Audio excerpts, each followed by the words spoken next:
In the heart of Isolo village, where the sun kissed the red earth and the air smelled of fresh corn and palm oil, there was a woman unlike any other. Her name was Mary Ann. Mary Ann was not just any hairdresser, she was a legend. Her hands moved with the speed of lightning, twisting and braiding hair so fast that people said it was not natural.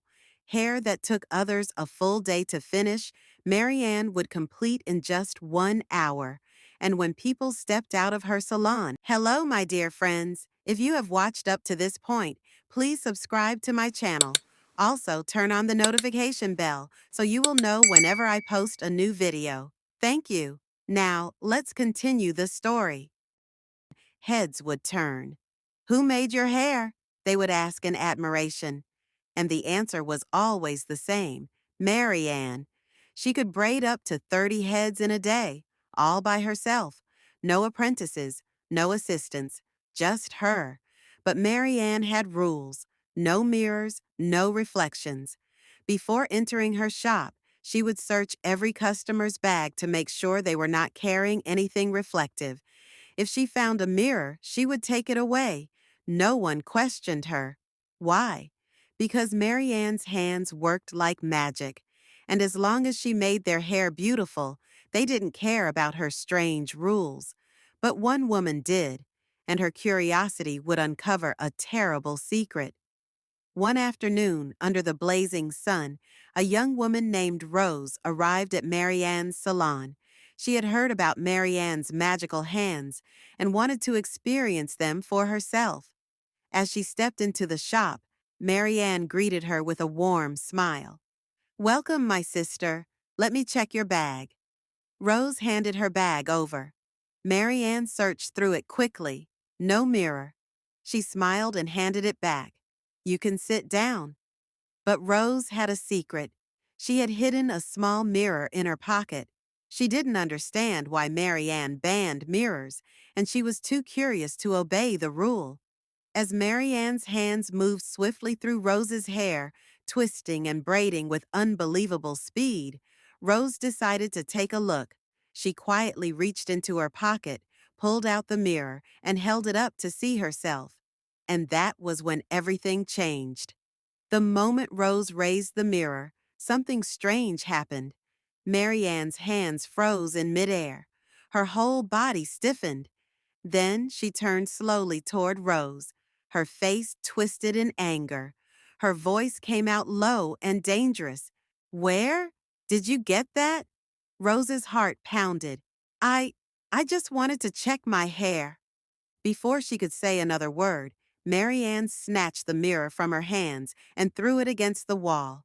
The mirror shattered into 1,000 tiny pieces. The shop fell silent. The other women waiting for their turn stopped talking.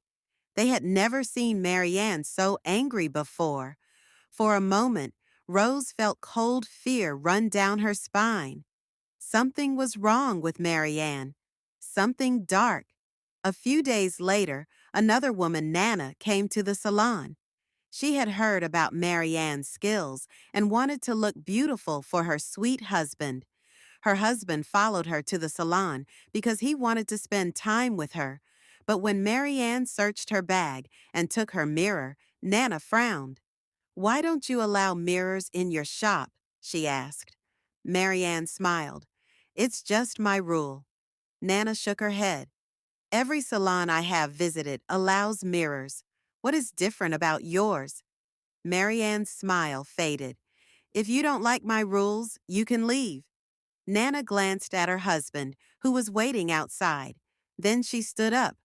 "I won't make my hair here," she said. And with that, she walked out. But as she left, she felt a strange uneasiness in her heart. Something was not right about Mary Ann, and she was going to find out why. That night, as Nana lay beside her husband, she couldn't stop thinking about Mary Ann. Why was she so strict about mirrors? Why did she always work alone? And why was she so fast? "I must find out," Nana whispered to herself. The next day, she returned to Mary Ann's shop. This time she smiled sweetly.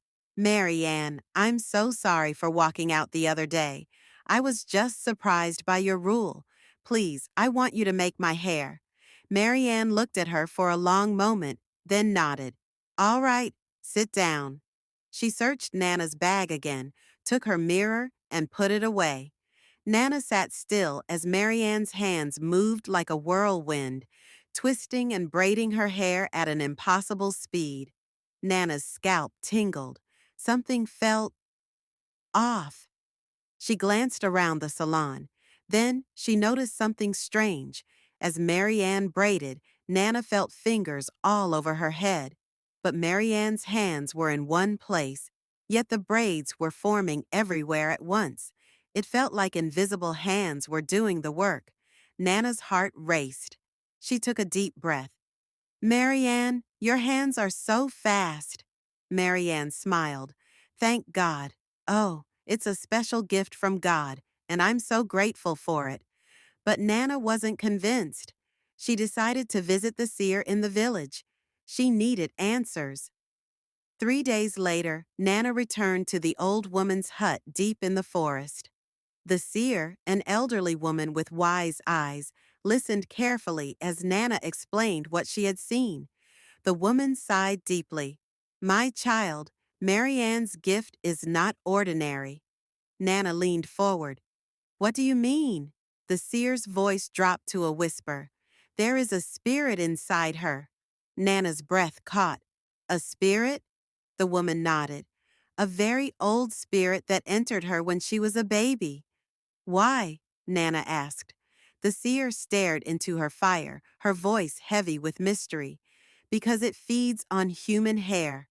Nana's blood ran cold. Nana's hands trembled. Feeds on human hair? The seer nodded. Yes, my child. The spirit needs human hair to survive. That is why Marianne is so fast. It is not her hands doing the work. It is the spirit.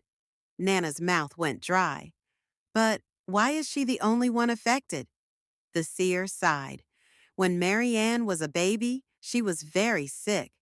Her mother took her to a powerful herbalist who cured her. But what the mother did not know was that, in exchange for healing, a spirit entered the child. Nana swallowed hard. So the spirit lives inside her?